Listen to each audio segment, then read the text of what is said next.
morning and welcome back to the channel, and in today's video I'm going to be checking out the Falkniven F1X in ELMAX. I'll be lighting a fire with it. I'll be doing a spot of carving, so regular bushcrafty tasks, splitting a bit of wood, shaving wood, and as I say, doing a little bit of carving. Brief history: me and Falkniven, I'm a big fan of Falkniven, have been since they came out 20 odd years ago. And I did a little review on one of these in COS with the black blade, the F1X B. It was only a short little review. I just lit a fire with it basically, and I really liked it. But I purchased that knife second hand, and the grind had been adjusted. It had been sharpened quite a few times, and then this came out. Well, I purchased the R2 Scout and I really liked it. I don't know why, but the feel of the ELMAX, it seemed to cut really nice. There was just something about it. Now, I'm not a steel nerd, but I do get a feel for different steels, and I really like the ELMAX, so I bought one of these. Now, I've been sitting on it for about 6 weeks, because just about the same time this arrived, my DBK knife arrived, and that was something I'd been waiting for a long time. So I did reviews on the DBK knife first, but I've been looking forward to this. Let's have a look at it. The only thing I've done is change the cords, some nice bright cords. First thing, mention the sheath. I'm not a big fan of plastic sheaths. I find them a bit soulless, but these just do work. Belt loops are a little small, but when you put it on a castrum dangler, I think they're great. Knife locks in, not a lot more you can say about it. They're very tough. They don't look particularly pretty, but they do the job. So there's the knife. I have mentioned before, I'm not a fan of Falkniven handles. They are rather slim, and I do prefer a larger grip, but these are nice and grippy. And for the trade-off, because this knife is really strong, you know, that's a big lump of steel, let's face it. I have got the S1XB, which I rehandled, which completely changed the knife. It's a completely different knife, far better with a change of handle. Easy for me, I'm a knife maker, I can change handles. It's a piece of cake. Not so easy if you haven't got the gear or you've never done it before. But yes, I do like these. More of a utility knife than a bushcraft knife. A good all-rounder, and as I say, very strong. I'm just going to check the edge now on my arm hair.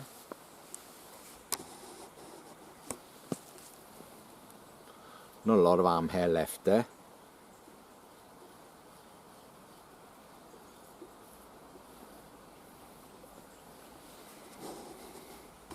Well, it's sharp, but it's not that sharp. From memory, I think my R2 came sharper. I'll give it a quick strop. My Woods bag strop.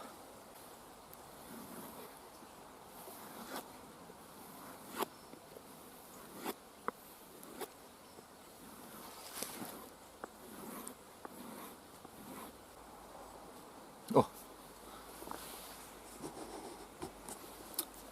big difference with just that quick strop.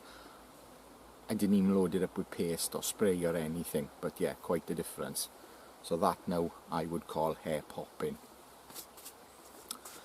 Right then, well, the first thing is light the fire, because everybody needs a cup of tea. I'm going to use a lot of the junk wood leftovers that's on the ground here, as it needs tidying up. I'm going to try and light the fire on top of last week, the remnants of last week's fire, because there was still quite a bit of wood left. I didn't burn it all off. I just doused it in water and put a cover on top of it. So it's a bit of a mess. I'm just going to move it about a bit.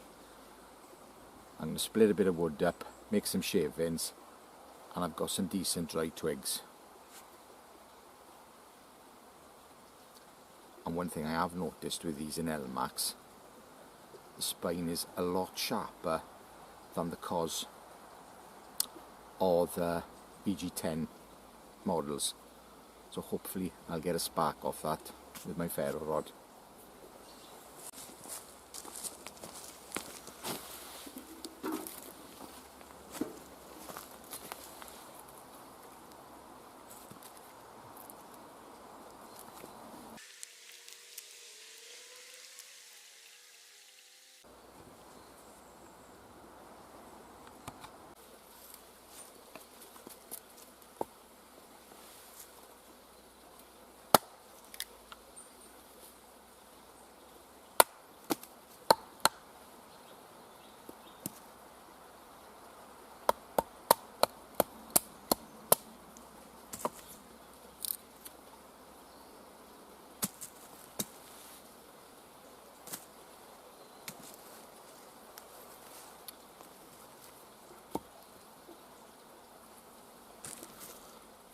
Lots of damp in there.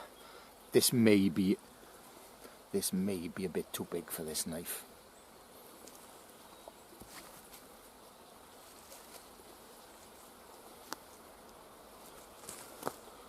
I've got an idea.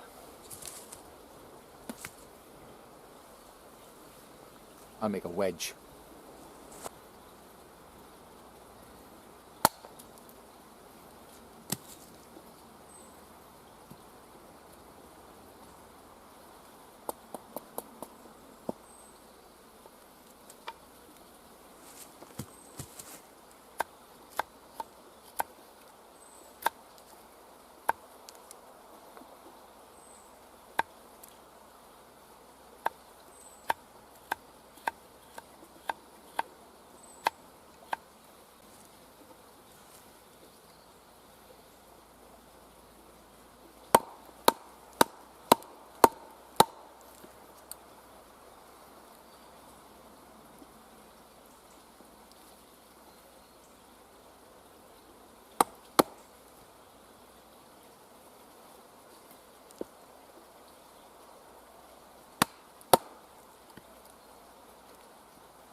Now if I hadn't have made that wedge, that wouldn't have split.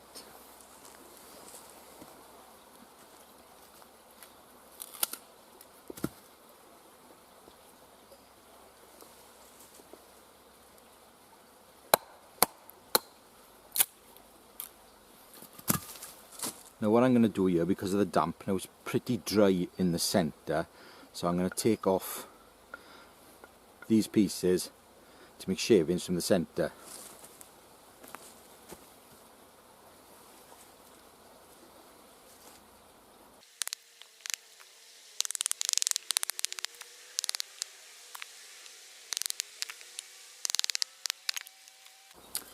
There's two cores. They are not perfectly dry. That's a shame. We'll work around that.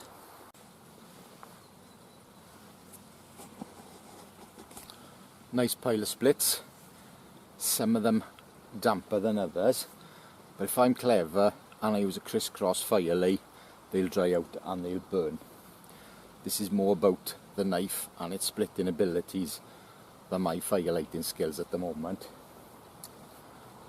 A couple of pieces that came out of there were actually drier than the cores, which I thought were going to be good, so I'm going to shave them up. The grind on this knife is excellent for splitting, and that large one had quite a few knots in it, went through fine. Finding the handle a little rough, but I'm okay with that, because rough means grip. It's not a carving knife at the end of the day where I'm going to be using it for hours on end. It's a utility tool. Right, let's make some shavings.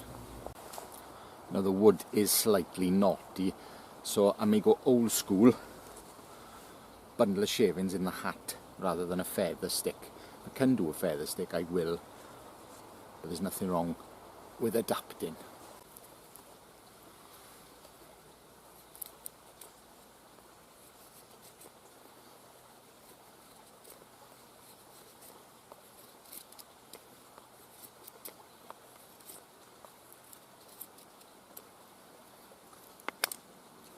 I was getting on my nerves.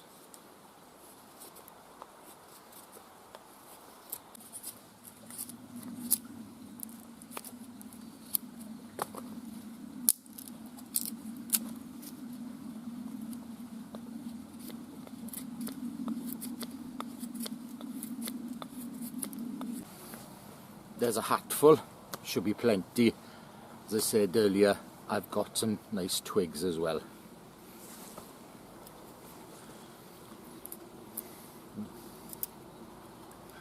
This is pretty dry, so I'm going to do an igniter feather stick with this.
Not as good as with a Scandi, but not too bad.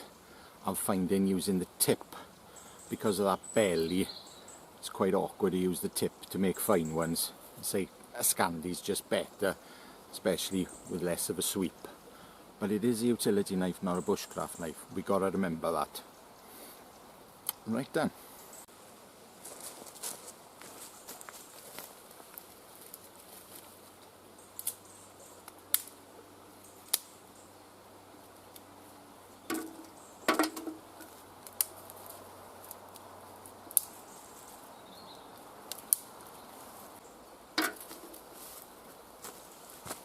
Now this is pretty dry and it's ivy because it must have fallen off the top of the tree, so it's had plenty of time to dry out in the sun and in the wind, and it makes great kindling.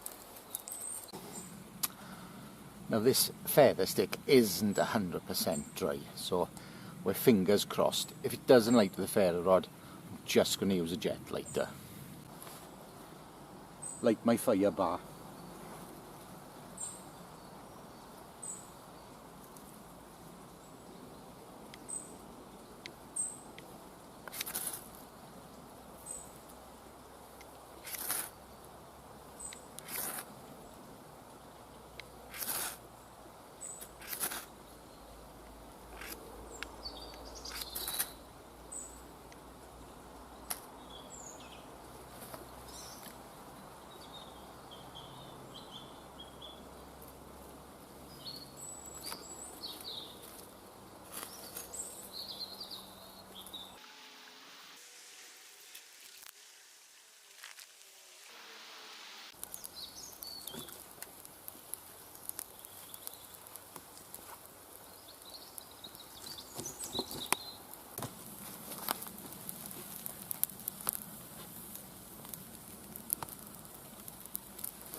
Lit. Now, this wood is damp, so if you're wondering why I'm laying it in such a strange way, it's because I want to get the smoke to dry the wood out. Now I don't think that's going to go out now, that is pretty much settled, and that went a lot better than I thought, to be honest with you. But I've got to keep adjusting that now so things don't fall over and I contain the heat inside.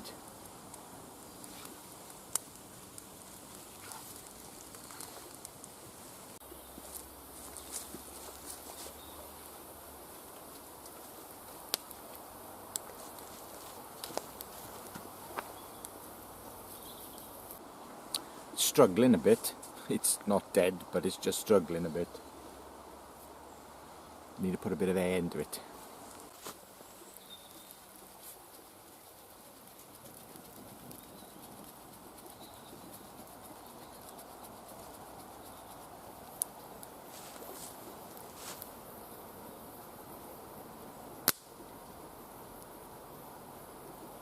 I'm halfway through my cup of tea and it was time to adjust my fire. What I've done, the larger pieces that were on the outside drying, I've now laid them upright, and some of the splits I put on top. So I've basically made a parallel fire lay with a crisscross on top. Now it's still smoking quite a bit because that wood was really damp. It's been at least half an hour since I lit it, and to be honest with you, at this point I would have expected everything to have dried out, but it's burning well because there's a nice big bed of embers there. I'd say another half an hour, all the moisture will be gone and I can just lay sticks crisscross on it or go with a parallel fire lay. I'm only intending burning that amount of wood this morning because I'm not camping out, I'm just here for a few hours. Yes, fire lighting and fire maintenance in the damp is not an easy process, but it's doable. It's been about 5 minutes since I spoke to you last. Now bear in mind, I am a fire nerd. I really like lighting fires. So this is why I go on about it, because I do think it's important. About a few minutes ago, this fire was belching out smoke. I mean belching it out. It was plumes of it. Next thing, poof, up it went. So basically most of that moisture has now gone and we've got a reasonably efficient burn. So from here, I can just add stuff on top, crisscross, and get a nice even fire for quite a length of time. And if I was staying out, I could dry big stuff for the evening.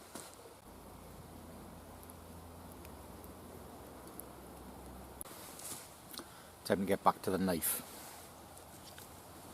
Well, I'm just going to do a bit of an edge test now. I don't think for 1 minute that small amount of splitting and shaving I did will affect this edge, but let's see. My poor bald arms.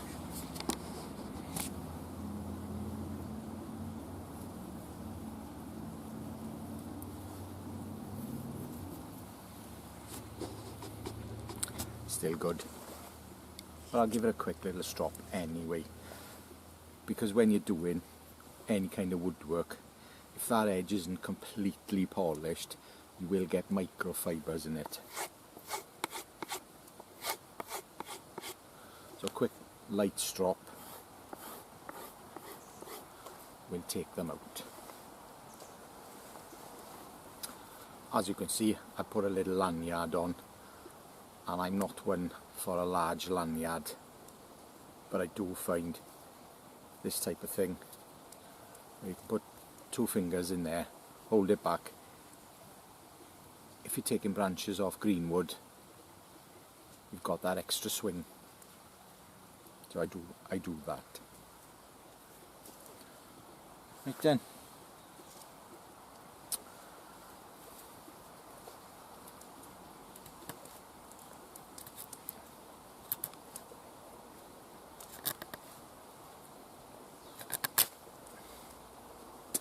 Flies through wood. If you need to make tent pegs or anything.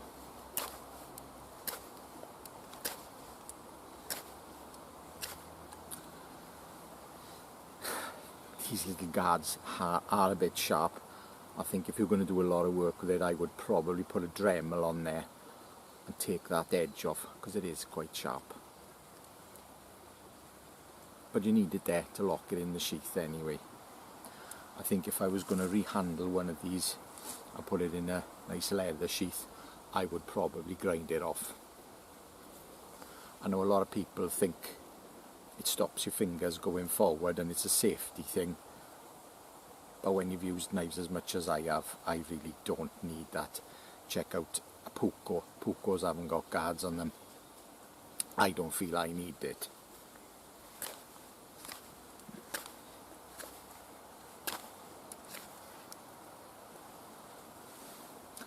Well, if you're a regular member, you'll be familiar with this.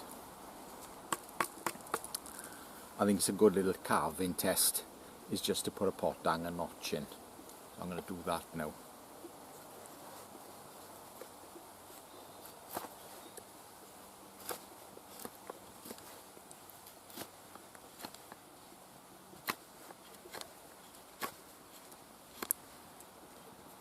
And we're going to hit the knot as well. No, I better take it past the knot.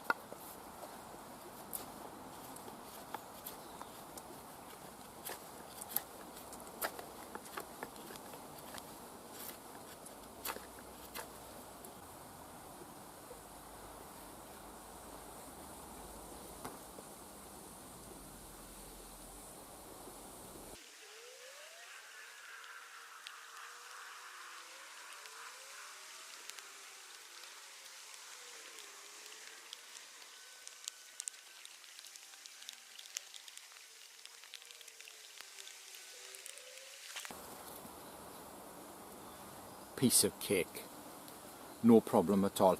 Not sure if it was as quick as the last one I did with the Bison bushcraft knife, but really nice and clean. Very clean cuts. Yeah, there's just something about this ELMAX, I really like it. I'm not sure what it'd be like on a Scandi. I did, quite a few years ago, I did make a bush tool for a guy who sent me a bar of ELMAX. It was the new stuff out at the time. It was a good few years ago. Never got to use it myself, but I never had any complaints back from him, so can't fault that. Yes, that handle is a bit rough. I'm not going to argue, but it's fine as far as I'm concerned. And one thing I have mentioned before is I really don't see the point of this false edge. If I was designing this knife, I would have taken that off. So I wouldn't even have that. Get rid of it, nice and flat, because as far as I'm concerned, that is a waste of time. Yeah, I would take that blade down. Apart from that, I really like it. I think it's great, and I much prefer it to the black bladed version. Not a fan of the blackened blades, and I do like ELMAX. It's nice stuff. Yeah, great knife. And when you consider it's just over half the price of a DBK knife, but the DBK knife handle is far more comfortable. A very nice knife, and it does everything you can ask of it. It wouldn't be great at carving spoons because it hasn't got that grind.